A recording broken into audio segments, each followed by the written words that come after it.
Hello friends, welcome back my channel GS by AP sir. पिछले video में हम लोग डिस्कस कर रहे थे भूमि बंदोबस्त के बारे में, जहां हमने 3 बंदोबस्त पढ़ा था, स्थायी बंदोबस्त, महालवाड़ी और रैयतवाड़ी। हालांकि पढ़ने के लिए भी बहुत टॉपिक है, अभी पूरा मैसूर है आपका, पूरे मराठा है, नीचे तो मेरे टॉपिक बहुत है। किसान आंदोलन है, जनजातीय आंदोलन है, विलियम बेंटिक के बारे में, लॉर्ड डलहौजी के बारे में, कैनिंग के बारे में, कॉर्नवालिस के बारे में, ऐसे तमाम गवर्नर जनरल हैं जिनके बारे में भी हमें जानकारी होना चाहिए, क्योंकि यूपीएससी या पीसीएस की जब एग्ज़ाम देने जाइए कहीं ना कहीं वहाँ के एज ए गवर्नर से भी काफ़ी क्वेश्चंस पूछे गए हैं। तो आप निश्चिंत रहिए, वो टॉपिक आपसे डिस्कस जरूर किया जाएगा। लेकिन फिलहाल आज का जो टॉपिक है वो टॉपिक है 1857 का स्वतंत्रता संग्राम। 1857 का स्वतंत्रता संग्राम हम लोग पढ़ेंगे, उसके बाद फिर एक बार पीछे जाएंगे और जो आपके बचे हुए टॉपिक है, बचे हुए टॉपिक बोलने का सेंस है जैसे कुछ इंपॉर्टेंट किसान आंदोलन, कुछ इंपॉर्टेंट जनजातीय आंदोलन, बेंटिक द्वारा किए गए काम, लॉर्ड कैनिंग के किए काम, डलहौजी के, कॉर्नवालिस के, हार्ट मैकेंजी के कुछ बेहतरीन काम जो निश्चित तौर पे कभी ना कभी अंग्रेजों के फायदे के लिए चलाया गया था, लेकिन आगे जाके इंडिया को उसका बहुत ज़्यादा एडवांटेज मिला, बहुत ज़्यादा फायदा भी मिला, चाहे दबाव की वजह से अंग्रेजों ने किया हो या समथिंग। तो उसके बारे में जरूर डिस्कस किया जाएगा, और वो डिस्कस किया जाएगा आपके 1857 के बाद, यानी ये टॉपिक पढ़ने के बाद। ठीक, तो निश्चिंत रहिए, वो टॉपिक आपको जरूर पढ़ाया जाएगा। फिलहाल आज पढ़ते हैं हम लोग 1857 का विद्रोह।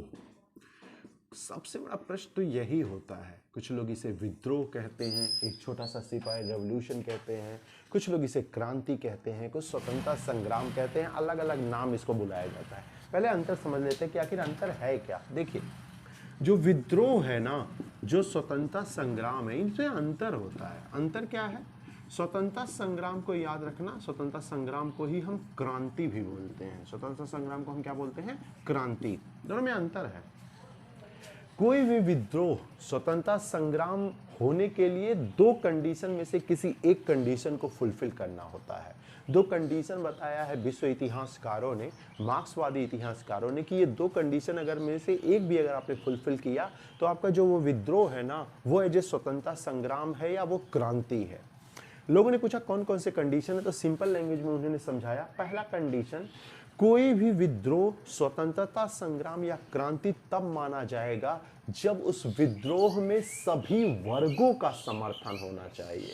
सभी वर्ग बोलने का सेंस है अमीर, गरीब, महिलाएं, पीजेंट, राजा महाराजा, जमींदार, साहूकार, पढ़े लिखे लोग, इन सब का पार्टिसिपेशन होना चाहिए, तभी वो विद्रोह स्वतंत्रता संग्राम बनेगा।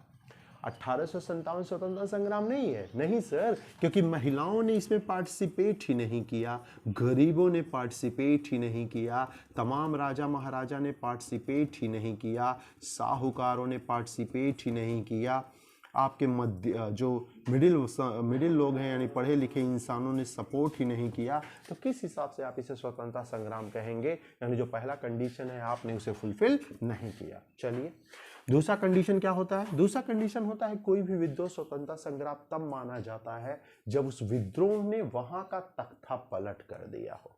ठीक, यहां कहां तख्ता पलट हुआ? 1857 से पहले भी अंग्रेजों का राज रहा है और 1857 के बाद भी अंग्रेजों का राज रहा है। इसीलिए इस 1857 को एक विद्रोह माना जाता है, ना कि आपका स्वतंत्रता संग्राम, ना कि आपकी क्रांति। भारतीय इतिहासकारों ने कहा सर आप कुछ भी मानिए, हम इसे स्वतंत्रता संग्राम ही मानेंगे।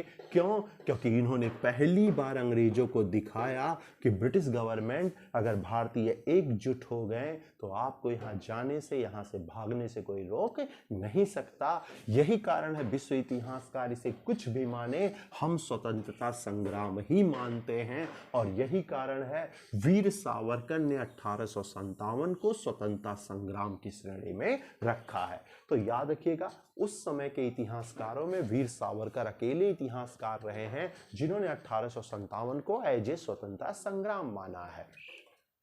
1857 में एक अंग्रेज इतिहासकार और हुआ करता था, नाम भूलिएगा मत, बहुत इंपॉर्टेंट है, और वो है बेंजामिन डिज़रायली। बेंजामिन डिज़रायली, इन्होंने भी 1857 को स्वतंत्रता संग्राम माना था। यानी उस समय के लगभग 2 इतिहासकारों ने, यानी वीर सावरकर ने और बेंजामिन डिज़रायली, इन दोनों ने 1857 को एज ए स्वतंत्रता संग्राम माना है। बाकी आरसी मजुमदार, सुरेंद्र नाथ बनर्जी जैसे तमाम इतिहासकारों ने इसे एक विद्रोह कहा, इसे एक सिपाही विद्रोह कहा, यानी सिपाहियों द्वारा किया गया विद्रोह। क्लियर? फिलहाल ये विद्रोह क्यों हुआ, किस कारण से हुआ, ये हम आगे अपने नेक्स्ट वीडियो में डिस्कस करेंगे। चैनल सब्सक्राइब करना मत भूलिएगा। GS by AP sir. आगे की चीज़ों को जानने के लिए विद्रोह क्यों हुआ, रीजन क्या हुआ, आखिर क्या कारण हुआ कि इन वर्गों ने विद्रोह किया, ये सब हम लोग डिस्कस करेंगे अपने नेक्स्ट वीडियो में। Thank you.